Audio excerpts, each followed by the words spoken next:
Halo semuanya, kembali lagi bersama saya Michael.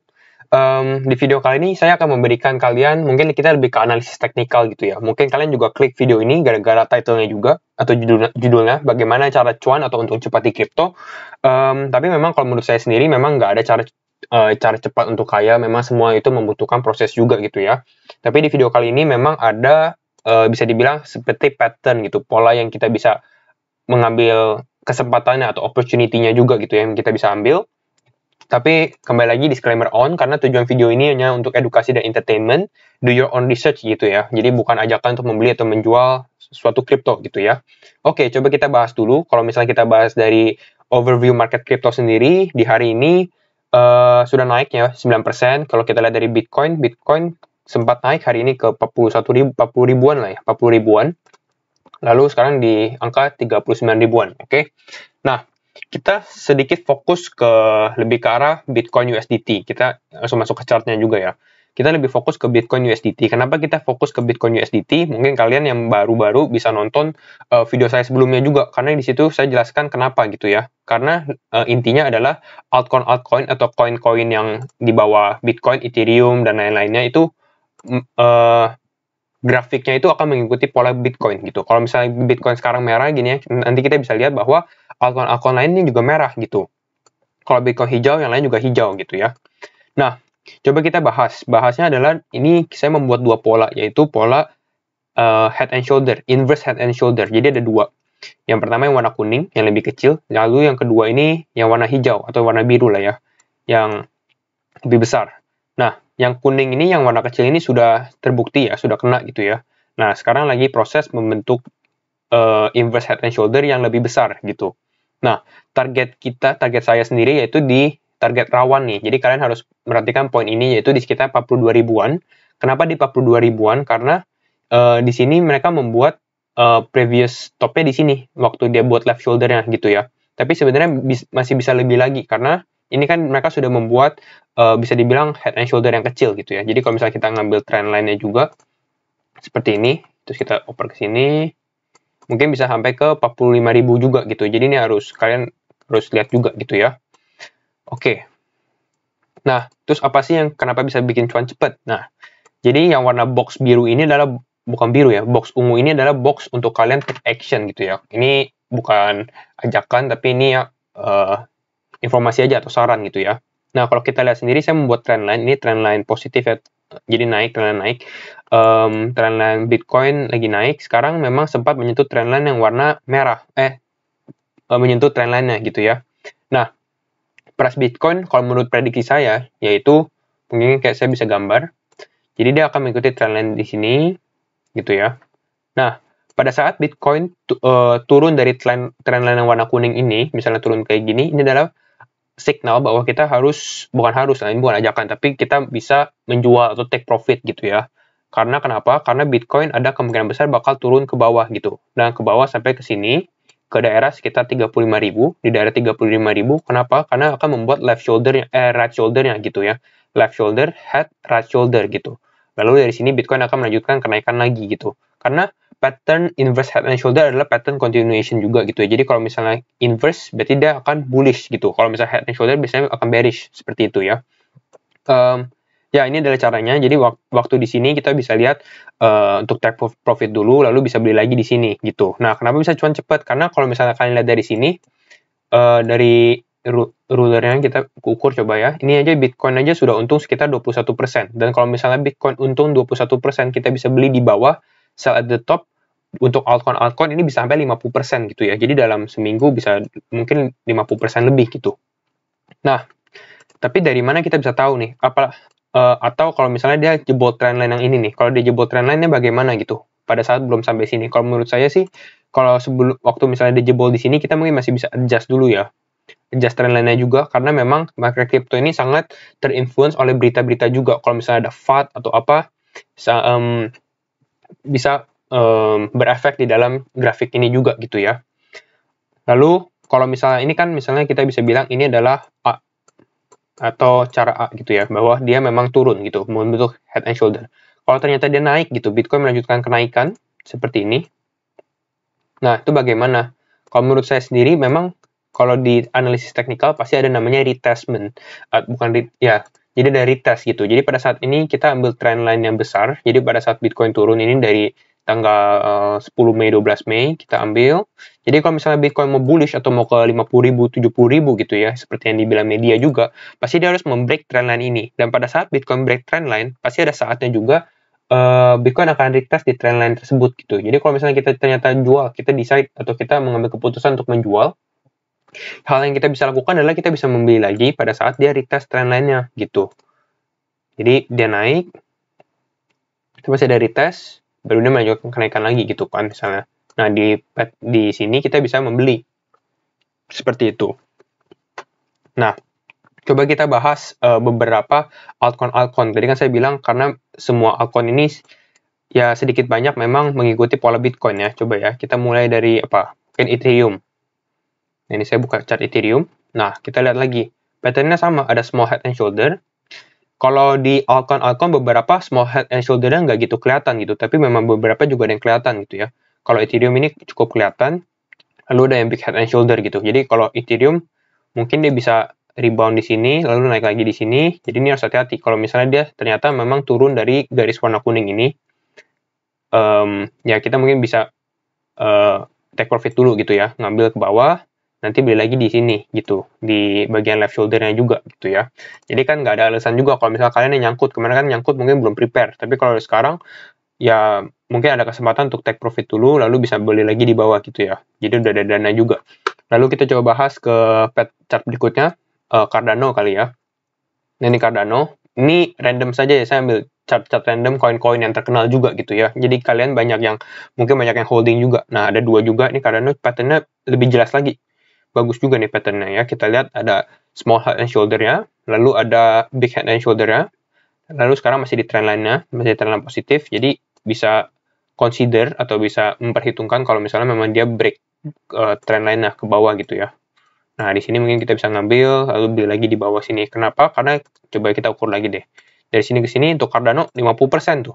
Jadi kalau misalnya kalian jual ternyata dia turun, ini naik 50%. Tapi memang kalau naik ya, kembali lagi, makanya kalau naik, kita harus hati-hati. Mungkin bisa take profit sebagian juga. Tapi kalau misalnya dia turun, bahaya juga gitu kan. Profit kalian hilang juga. Kalau misalnya kalian belum mengambil. Tapi kembali lagi sesuai trading plan. Kalau misalnya kalian investasi dan memang sudah mengambil keputusan tidak akan menjual kripto kalian juga nggak apa-apa. Ini bukan ajakan juga gitu. Ini hanya memberikan informasi dan perspektif saja gitu ya.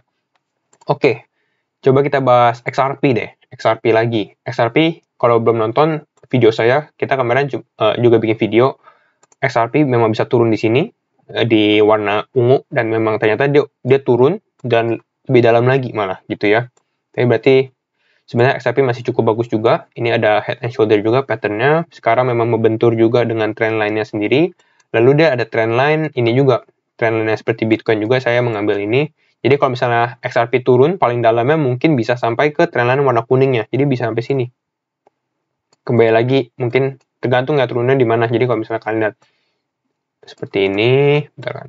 Nah, mungkin bisa turun di sini. Kalau right shoulder-nya di sini. Tapi kalau right shoulder-nya ternyata kembali ke sini ya bisa turun sampai sini gitu ya. Nanti kalian harus menganalisa juga sendiri. Nah ini adalah head and shoulder-nya sendiri untuk XRP. Jadi masih bisa naik sampai sini sekitar 1,3 dolar. Lalu rectangle-nya di sini. Maksudnya ini buat kalian lihat juga kalau misalnya dia ternyata turun dari trendline-nya bisa kita perhitungkan gitu. Apakah mau ngambil tindakan atau enggak gitu ya. Lalu chart Indodax, karena mungkin kalian banyak yang di Indodax juga. Jadi ini dari tadi chart Binance. Oh, sebelum itu saya mau jelaskan tentang ini deh, Bitcoin Dominance dulu.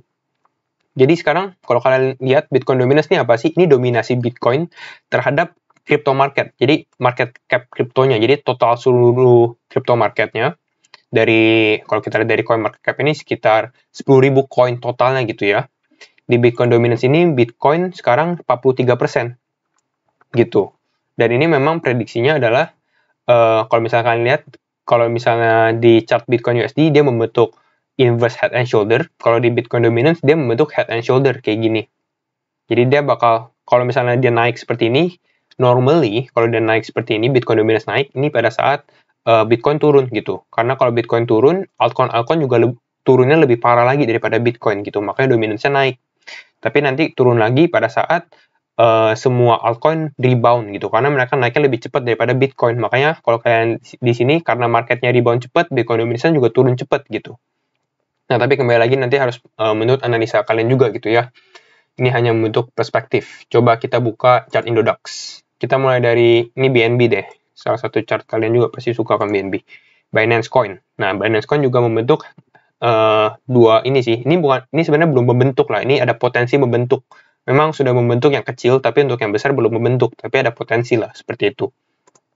Kita lihat ini mungkin dia bakal mengikuti tren lainnya. Nah, kalau misalnya dia break ini kalian harus lihat lagi karena ini titik krusial gitu ya. Mungkin kalau BNB di sekitar 6,2 juta.